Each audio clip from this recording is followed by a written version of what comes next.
일주일 만에 반가운 얼굴들을 뵈니까 너무 기쁘지 않습니까? 우리 성도님들 한 주간도 여러분의 삶의 중심에 회막 중심 또 성막 중심의 삶을 사셨습니까? 아침에 일어나서 저녁에 주무실 때 여러분들이 항상 쳐다봤던 곳이 예수 그리스도셨습니까? 한번 머릿속에 상상을 해 보십시오.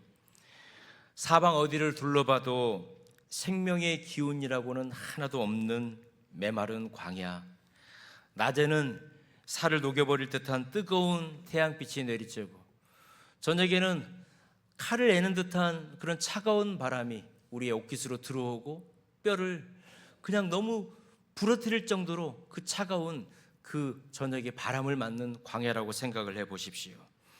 언제 적들이 공격할지를 몰라요. 당장 내일 내가 어떻게 될지 몰라요. 우리 시온 찬양대 찬양의 고백처럼 내일 날 몰라요. 그게 바로 광야의 길이었거든요. 어떻게 될지 몰라요.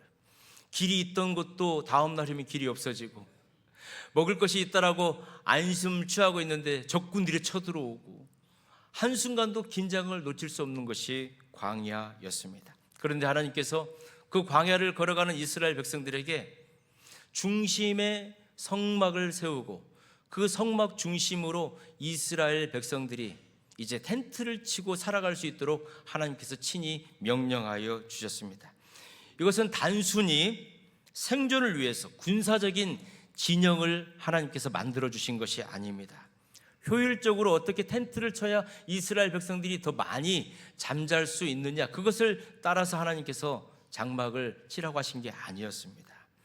생사의 갈림길에서, 매일매일 생사의 갈림길에서 너희들을 지켜주고 인도해 주는 것은 나 여호와 하나님이라고 하는 것을 알려주시기 위해서 하나님께서는 직접 성막 중심에 텐트를 치게 하셨던 것입니다. 성도 여러분, 우리는 가슴 깊이 물어봐야 될 질문이 하나가 있습니다. 우리의 삶의 중심에는 성막이 항상 놓여져 있는데 그 성막이라고 하는 외형적인 구조가 항상 만들어져 있는데 그 진영이, 우리가 있는 그곳이 그 성막만 있다고 그 주위가 저절로 깨끗해지고 거룩해질 것인가? 다시 말해서 우리가 일주일 동안 세상 가운데 살다가 주님의 존전으로 왔는데 주님 앞에 우리의 마음과 영혼과 모든 심령을 내려놓고 주님이 주시는 말씀으로 채워졌을 때에 우리가 거룩한 자가 되는 것이지, 우리가 습관적으로 왔다 돌아간다고 한들 그것이 우리를 거룩하게 하는 것이 아니다라고 하는 것을 오늘 성경 말씀은 우리에게 보여주고 있는 것입니다. 어떻게 보면 민수기 2장은 구조적인 배치를 하나님께서 해 주셨다면 이 민수기 3장, 오늘 읽었던 이 본문의 말씀은 우리의 양심을 엄중하게 들여다볼 수 있도록 주님께서 말씀해 주시는 것입니다. 진 한가운데의 거룩한 성막은 과연 누구 손에 맡겨질 것인가? 그리고 타락하기 쉬운 인간의 광야길 가운데에서 하나님의 거룩함은 어떻게 지켜줄 수 있는가? 우리에게 그것을 말씀해 주시는 것입니다. 오늘 본문의 말씀을 통해서 광야의 길을 걸어가는 저와 여러분, 어떻게 하면 성막 중심의 삶을 살아가면서도 우리의 거룩함을 잃지 않고 그 광야를 통과할 수 있는지 함께 은혜를 나누기를 원합니다. 첫 번째, 우리는 나답과 아비후라고 하는 사람의 비극적인 그 아픈 역사를 먼저 들여다봐야 됩니다.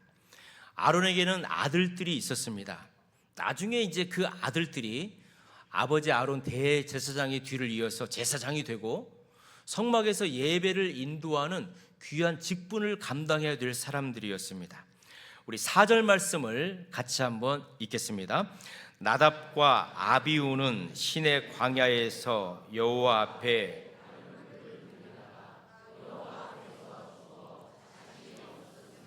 엘르아살과 이다말이 그의 아버지 아론 앞에서 제사장의 직분을 행하였더라. 보니까 아론의 첫째 아들이 있네요. 첫째 아들이 누구죠? 나답입니다.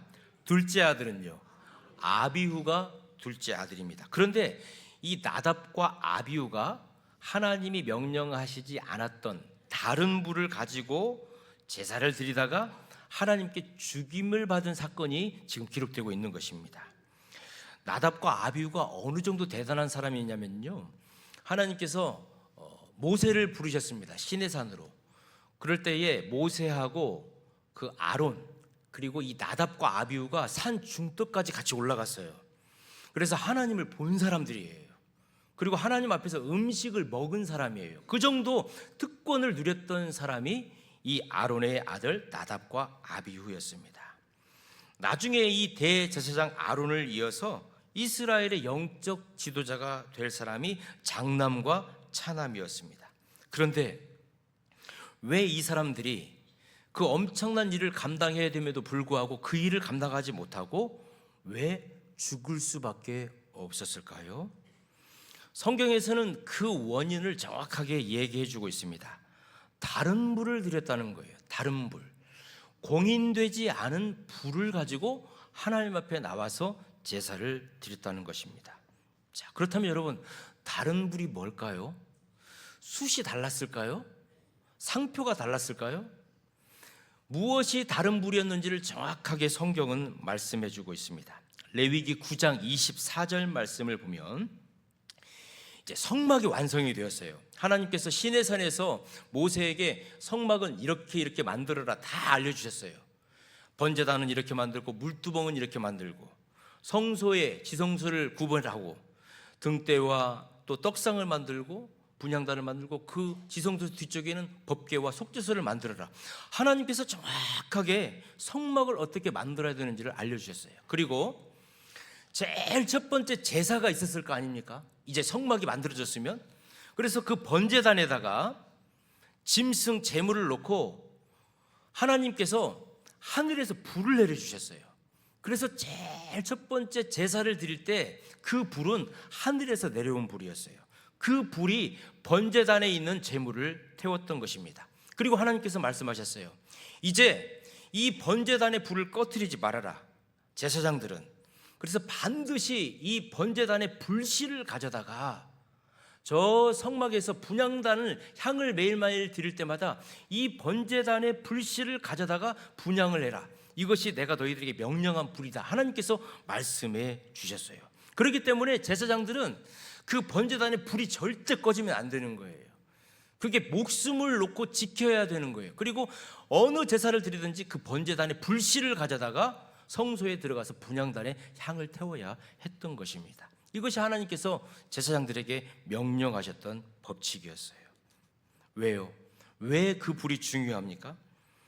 하나님께서 하늘로부터 내려주셨던 은혜의 불이었기 때문에, 그 불만이 죄를 용서해 줄 수 있는 불이기 때문에, 그리고 그 불은 나중에 예수 그리스도의 십자가의 보혈을 상징하는 불이시기 때문에, 거룩한 불이기 때문에 그 거룩한 불을 통해서만 모든 제사가 시작이 되어야 했습니다. 따라서 제사장이 성막에서 분향단에 향을 피울 때 반드시 그 피 흘림이 있었던 번제단에 그 불씨를 가져다가 거룩한 숯불을 취해서 성소에 들어가서 향로에 향을 피워야 했던 것입니다. 그런데 나답과 아비후가 어떻게 했습니까? 번제단에 그 숯불을 취하기가 귀찮았다는 거예요. 자신들이 생각하는 불이면 다 같은 불이지 왜 굳이 번제단에 불을 갖다가 향을 태워야 돼? 아마 그런 생각을 했을 거예요. 그래서 다른 불을 담아다가 분향단의 불을 피우게 되는 것입니다. 하늘의 은혜와 속죄를 상징하는 불을 버려버리고 인간의 편의, 세속적인 타협, 인위적인 열정의 불을 가져다가, 자기의 열정의 불을 가져다가 하나님께 드린 거예요.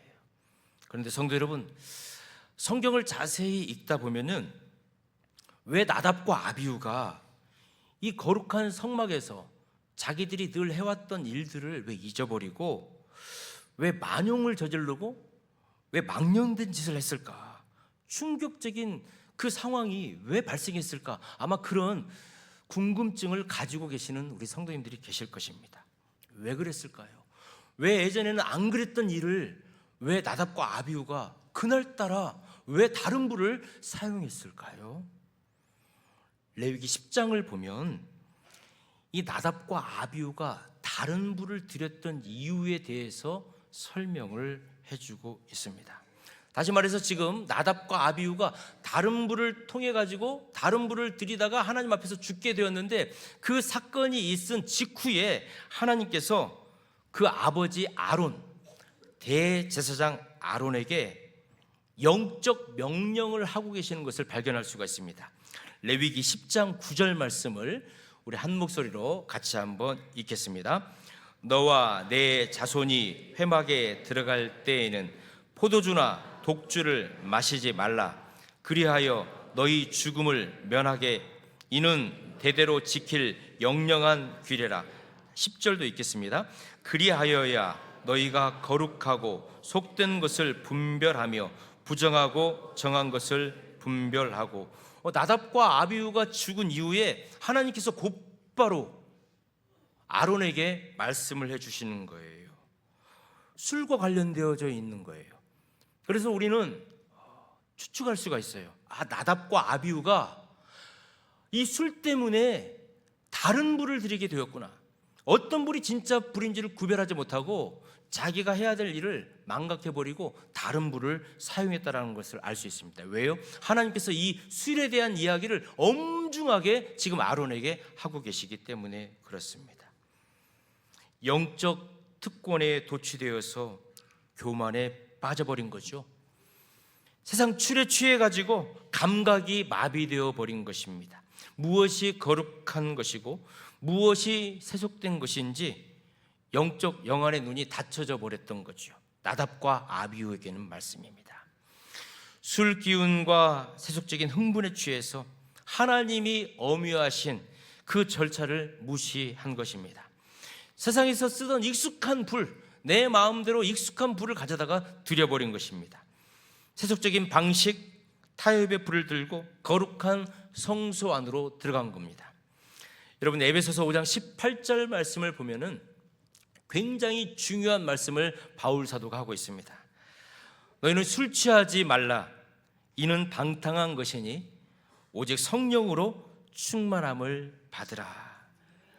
성도 여러분, 얼마나 서늘하고 무서운 경고입니까?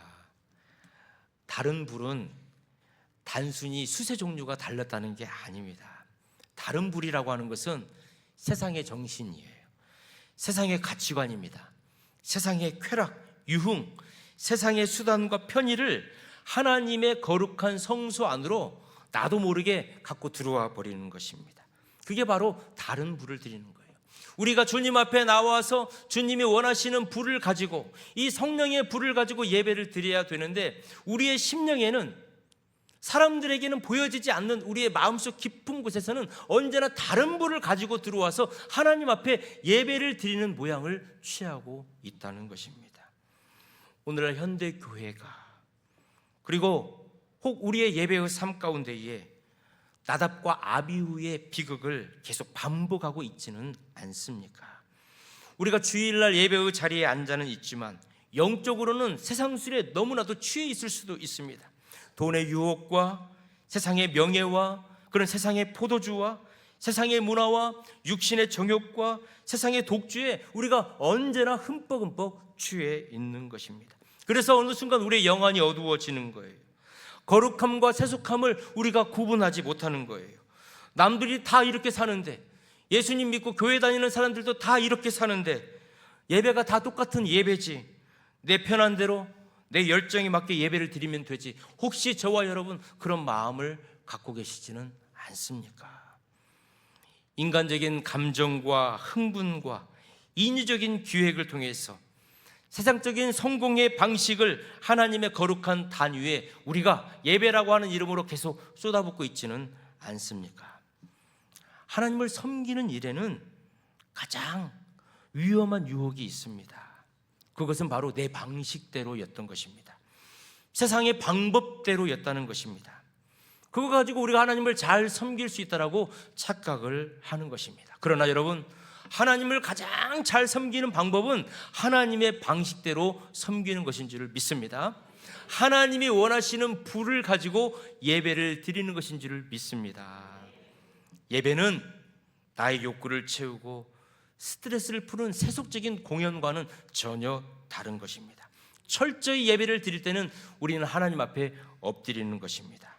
십자가에 피 묻은 그 은혜 앞에 거룩한 두려움으로 나아가는 생사의 현장이 예배의 시간인 줄 믿습니다.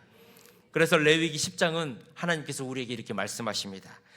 나는 나를 가까이 하는 자 중에서 내 거룩함을 나타내겠다. 오늘 우리 주님을 가까이 하는 자, 저와 여러분이 이 예배의 자리에 있는 줄 믿습니다. 그 거룩함, 주님을 가까이 하고자 하는 그 거룩함 통해서 우리 주님이 여러분들을 주목하여 주시고 붙들어 주시고 인도하여 주실 줄을 믿습니다. 이런 사건이 있었습니다. 나답과 아비후의 죽음의 사건이 있었어요. 그리고 나서 하나님께서는 이 제사장들을 돕는 레위인들을 삼아주셨어요. 레위인들. 우리 9절 말씀을 같이 한번 읽겠습니다. 9절입니다. 시작. 너는 레위인을 아론과 그의 아들들에게 맡기라. 그들은 이스라엘 자손 중에서 아론에게 온전히 맡겨진 자들이니라. 이 나답과 아비후의 충격적인 사건 이후에 하나님께서는 이 성막을 거룩하게 지킬 수 있고 제사장들의 그런 사역들을 좀 더 열심히 도와줄 수 있는 레위 지파를 구별하여서 불러주셨습니다. 9절 말씀을 보면 하나님께서는 이 레위인들을 뭐라고 말씀하셨냐면 아론과 그의 아들들에게 온전히 맡겨진 자들, 이렇게 말씀하셨어요. 그러니까 레위인들은 아론과 그의 아들들, 제사장들에게 완전히 맡겨진 사람들이 레위인이었다, 이렇게 말할 수 있는 것입니다. 온전히 맡겨졌다는 게 무엇입니까? 완전히 바쳐졌다는 거예요. 그리고 온전히 넘겨졌다는 거예요. 그래서 이 사람들은 자신들의 이권, 명예, 인간적인 지분 이런 거 요구할 수 없다는 거예요. 왜요? 거룩한 대속적 섬김이 되어버렸기 때문에 그랬습니다. 이 성막을 봐보세요. 성막을 보면 제사장이 있고 레위인이 있습니다. 이 제사장들은 많은 백성들 앞에 보여져요. 화려한 옷도 입습니다. 그리고 가운데에서 제사를 집례하기 때문에 스포트라이트를 막 받아요. 그런데 레위인들은 그러지 않습니다. 제사장들 뒤에 있어야 돼요. 성막 뒤에 있어야 돼요. 짐승을 잡을 때 가죽도 벗겨야 돼요.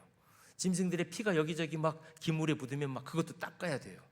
그리고 하나님께서 이 성막을 이동시키실 때에는 널판지도 어깨에다 매야 되고 놋기둥도 매야 되고 그 성막의 여러 가지 기물들을 다 어깨에 메고 가야 되는 사람들이 레위인들이었습니다. 봐보세요. 그런데 우리 하나님께서는 제사장의 면류관이 다르고 레위인의 상급이 달라, 이런 말씀 안 하셨어요. 제사장이나 레위인이 모두가 다 성막에서 하나님 앞에 예배를 드리는 그 역할을 중요하게 감당해야 될 존재로 하나님은 인정을 해 주신 것입니다. 하나님께서는 레위인의 땀방울을 어떻게 바라보셨을까요? 하나님의 나라는 결코 사소한 직분이 존재하지 않는 것입니다. 만약에 레위인들이 저 제사장 마음에 안 들어, 저 제사장 제사 못 드리게 갈고리를 숨겨버려야지, 그리고 성막 이동할 때 이 나사못 하나 내가 숨겨야지, 널판지 하나 빼먹어야지, 만약에 레위인들이 그런 마음을 가지고 있었다면은 성막을 제대로 지을 수가 없는 거예요. 성막은 하나님께서 알려주신 모든 것들이 꼼꼼하게 다 연결이 돼야 완전한 성막을 만들 수 있는데 나사가 하나 빠져버리고 널판지 하나가 없어져 버리고 기둥이 하나가 없으면은 그 성막은 온전히 세울 수 없는 거예요. 그렇기 때문에 하나님께서는 레위인 한 사람 한 사람, 자기들이 감당해야 될 그 나사못 하나, 널판지 하나를 매는 그 레위인들 한 명 한 명을 소중하게 여기셨고 그들을 제사장과 동일하게 여겨주셨던 것입니다. 레위인의 그런 짓궂은 성막 안에서의 청소하는 것, 제사장의 제사 집례, 그 모든 것들은 하나님의 거룩함을 수호하고자 하는 하나의 공동체의 역할이었다는 것입니다. 성경을 보면 이런 레위인과 같은 역할들을 감당해줬던 사람들이 참 많이 나오고 있습니다. 열왕기사 14장을 보면은 이 사울 왕의 아들 요나단이 있습니다. 요나단. 이 요나단이 굉장히 용감한 사람인데 믹바스 전투라고 하는 곳에서 이 블레셋 군들과 전쟁을 하기 위해서 이 요나단이 혈혈 단신으로 막 그 요새를 막 올라가요. 그런데 이 요나단이 언덕을 올라가야 되는데 칼이 있고 창이 있고 방패가 있잖아요. 근데 그 무거운 것을 들고 그 벽을 기어 올라갈 수가 없는데 이 요나단 옆에서 이 요나단의 칼과 창과 방패를 들어주었던 한 소년이 나오고 있습니다.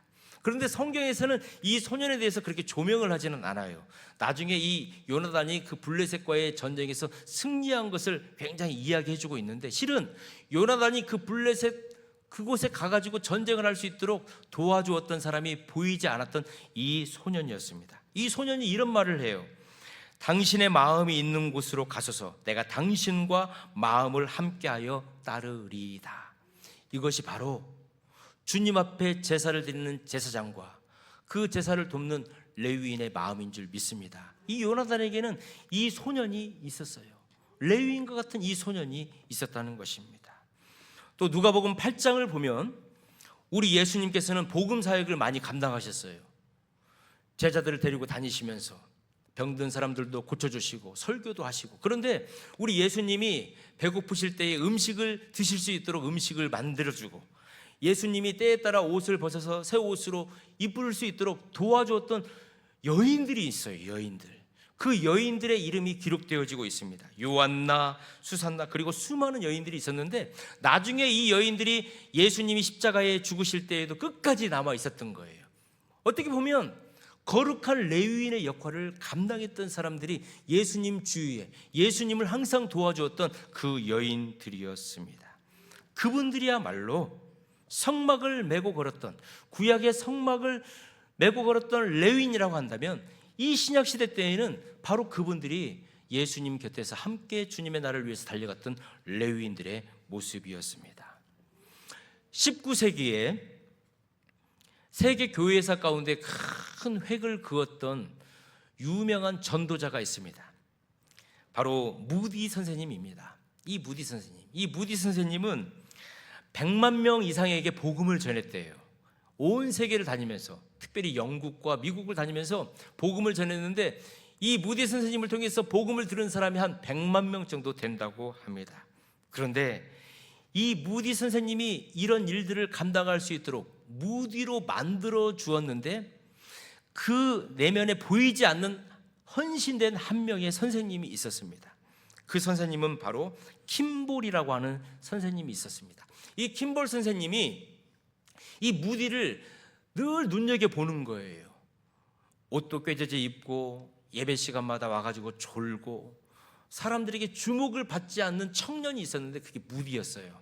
그런데 이 킴볼 선생님이 주님께 기도했어요. 주님, 제가 기도하여서 이 무디에게 어느 날 시간이 되어지면 진심으로 예수 그리스도를 인격적으로 전하겠습니다. 그래서 이 무디가 진정한 하나님의 자녀가 되어질 수 있도록까지 제가 지켜봐주고 도와주겠습니다.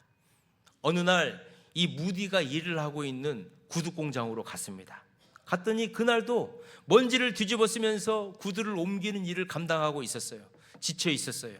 이 킴볼 선생님이 무디를 불렀습니다. 그랬더니 이 무디가 깜짝 놀란 거예요. 늘 교회에서만 만났던 자기의 선생님이 자기가 일을 하고 있는 그 현장에 와가지고 땀나고 냄새나고 그냥 거추장스러운 그곳에 오셔가지고 자기의 이름을 불러주니까 무디가 너무 감사한 거예요. 선생님, 어떤 일이십니까? 킴볼 선생님이 무디를 꼭 껴안고 간절히 기도해 줬어요. 하나님 아버지, 이 무디를 축복하여 주셔서 이 무디가 진짜로 예수님 만나게 하여 주시고 이 무디를 통해서 많은 영혼들이 구원받게 해달라고, 그 킴볼 선생님의 기도를 통해서 이 무디는 진정한 전도자로 성장하게 된 것입니다. 이 무디 선생님의 옆에는 킴볼이라고 하는 선생님이 있었습니다. 사랑하는 성도 여러분, 우리 동성교회 안에도 주일학교 부서에서 우리 아이들의 영혼을 위해서 늘 기도해 주는 우리 선생님들이 계십니다. 주일마다 그 뜨거운 그 주방의 열기를 다 몸으로 받아내면서 밥을 지어서 우리 성도님들에게 맛있는 식사를 제공하는 우리 애참부 권사님과 집사님과 우리 안수 집사님들이 계십니다. 차량 안내와 주차장에서 그 추위와 더위를 다 무릅쓰고 우리 성도님들의 예배를 위해서 했으며 수고하신 우리 주차팀이 있지요. 보이지 않는 골방에서 매일매일 1시간씩 릴레이 기도를 하는 우리 권사님과 집사님들이 계십니다. 이름 없이 물질로, 시간으로, 삶의 헌신으로 사랑하는 저와 여러분, 바로 주님께서 귀히 찾으시는 레위인들이 저와 여러분들을 믿습니다. 사람들의 눈에는 대제사장처럼 화려하게 드러나지 않을 수도 있습니다. 때로는 그 섬김이 너무 고되고 아무도 알아주지 않는 것 같은 외로움과 낙심이 올 때도 있습니다. 그러나 사랑하는 성도 여러분, 우리 낙심하지 말기를 바랍니다. 하나님은 화려한 중앙 가운데 있는 제사장도 바라보고 계시지만은 하나님께서는 무대 뒤에서 묵묵하게 제사를 드리기 위해서 하나하나 허드렛 일을 감당하는 그 레위인들도 우리 주님께서는 주목하고 계신 줄을 믿습니다. 바울 사도는 골로새서 3장 23절에서 이렇게 우리에게 권면하고 있습니다.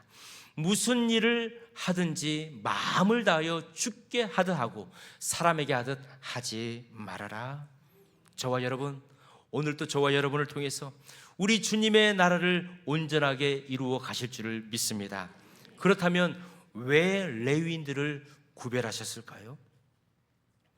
이스라엘 지파의 모든 장자들만 다 불러다가 성막 일을 시키고 그런 허드렛 일을 시키면 될 텐데 왜 하나님께서는 이스라엘의 모든 지파의 장자들을 부르지 아니하시고 이스라엘 지파 중에서 레위 지파를 콕 선택하신 것입니다. 우리 12절 말씀을 같이 한 목소리로 한번 읽겠습니다. 시작. 보라, 내가 이스라엘 자손 중에서 레위인을 택하여 이스라엘 자손 중에 태를 열어 태어난 모든 자를 대신하게 하였은즉 레위인은 내 것이라. 하나님께서는 이 이유를 정확하게 말씀해 주셨습니다. 우리 13절 말씀도 같이 한번 읽겠습니다. 처음 태어난 자는 다 내 것임은 내가 애굽 땅에서 그 처음 태어난 자를 다 죽이던 날에 이스라엘의 처음 태어난 자는 사람이나 짐승을 다 거룩하게 구별하였음이니 그들은 내 것이 될 것임이니라. 나는 여호와이니라. 아멘. 여러분, 이스라엘 백성들이 출애굽을 할 때 그 밤을 기억하실 것입니다. 칠흑 같은 어둠의 밤. 그런데 어린 양의 그 피를 문 임방과 설주에 발라놓았던 이스라엘 백성은 죽음의 천사가 넘어갔어요. 그래서 그 장자들 죽지 않았습니다. 그러나 그 피가 발라져 있지 않았던 애굽에 바로 왕의 큰 아들부터서 애굽의 모든 백성들의 장자, 그리고 애굽에서 태어났던 짐승들의 처음 태어난 것도 다 죽게 되었습니다. 그 죽음의 곡소리가 울려 퍼질 때에 그 어린 양의 피 뒤에 있었던 이스라엘 백성들은 살림을 받게 된 것입니다. 그래서 우리 하나님께서는 똑같이 그것을 계수한 거예요. 이스라엘 백성들의 장자들 다 죽어야 했어, 그때 당시에. 그러나 내가 다 살려줬어. 그러니까 이스라엘 지파의 모든 장자들은 내 거야. 하나님께서 말씀을 하신 것입니다. 그러면서 하나님께서는 이스라엘 모든 지파의 장자들을 다 부르지 않으냐 하시고 레위 지파를, 그 이스라엘 지파의 장자들을 대신해서 내가 나의 것으로 삼겠다 하나님이 말씀하셨습니다. 자, 그런데 하나님께서 이스라엘 12지파의 그 가정마다 그 장자들을 다 세게 했어요. 그랬더니 그 장자가 얼마가 나왔습니까? 22,273명이 나온 거예요. 이스라엘 전체의 장자 수가.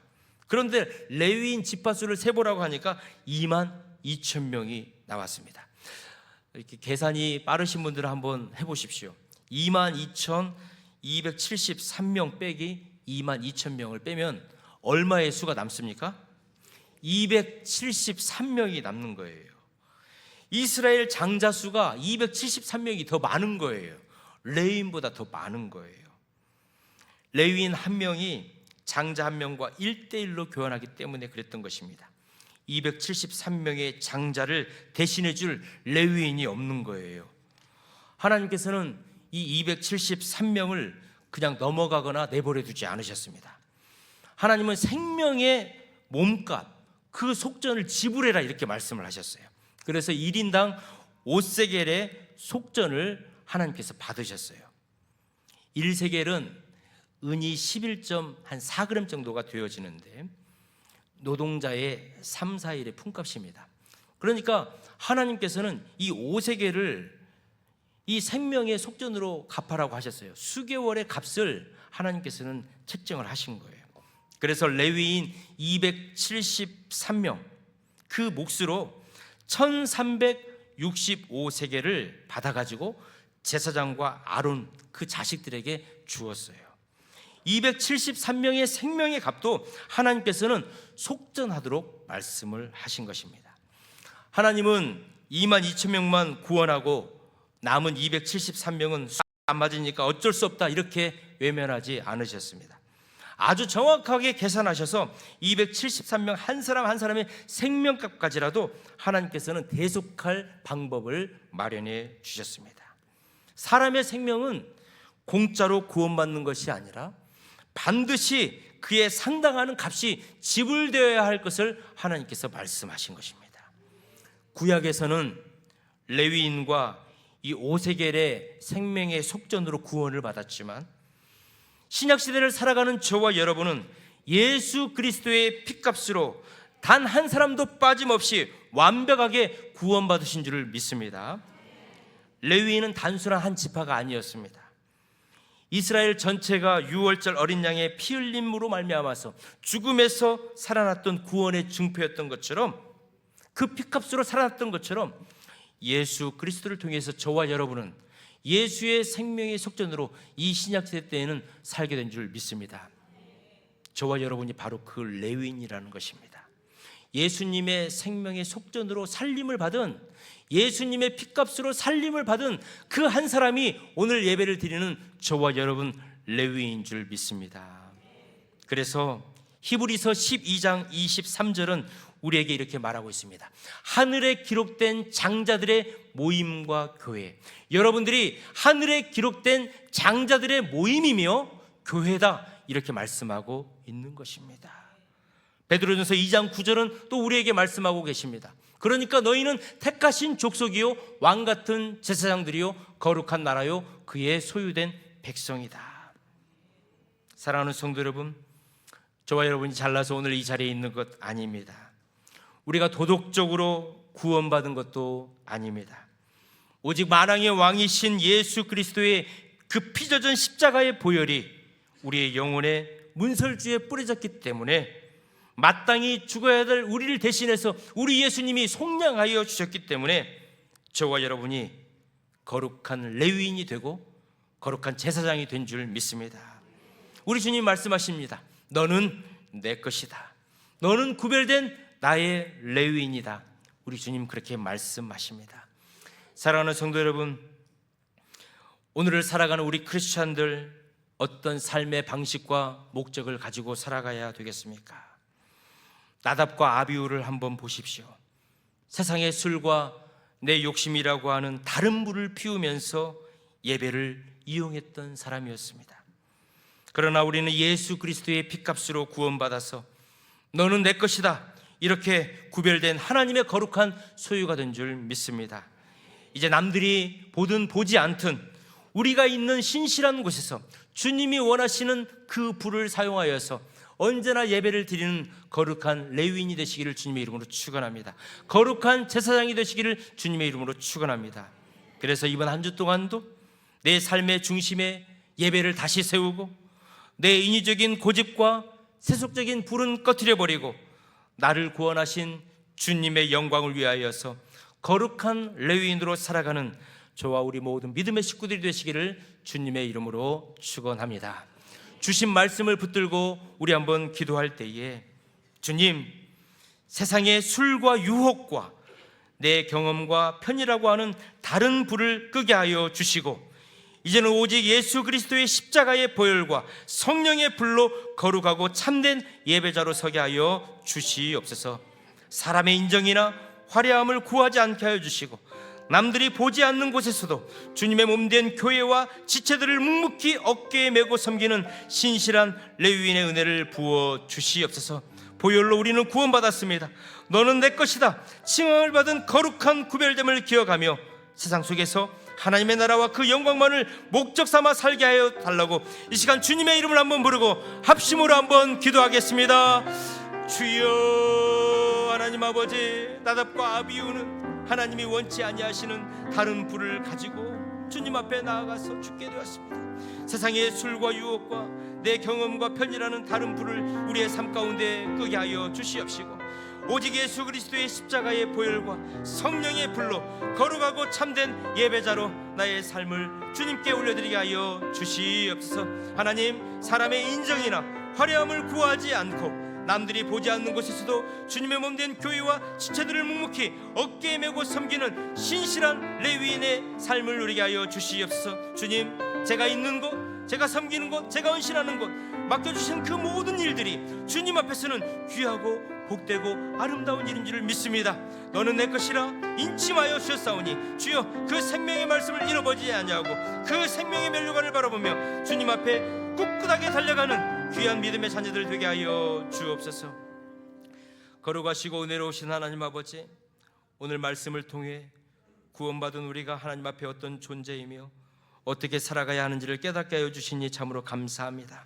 하나님, 나답과 아비후처럼 세상의 술과 유혹에 취해서 내 고집과 편의와 세상의 타협이라고 하는 다른 불로 하나님을 소홀히 섬겼던 우리의 죄악을 용서하여 주옵소서. 오직 예수 그리스도의 십자가 번제단에서 흘러나오는 그 보혈의 은혜와 성령의 거룩한 불로 우리의 예배와 삶을 다시 채워 주옵소서. 사람들의 눈에 띄지 않는 곳에서도 묵묵히 거룩한 성막을 메고 걸었던 레위인들처럼 우리의 삶의 자리와 교회에서 기쁨으로 섬기는 충성된 종들이 되게 하여 주옵소서. 우리 예배를 들어주시고 우리와 함께 하여 주시는 예수님 거룩하신 이름으로 기도드립니다. 아멘.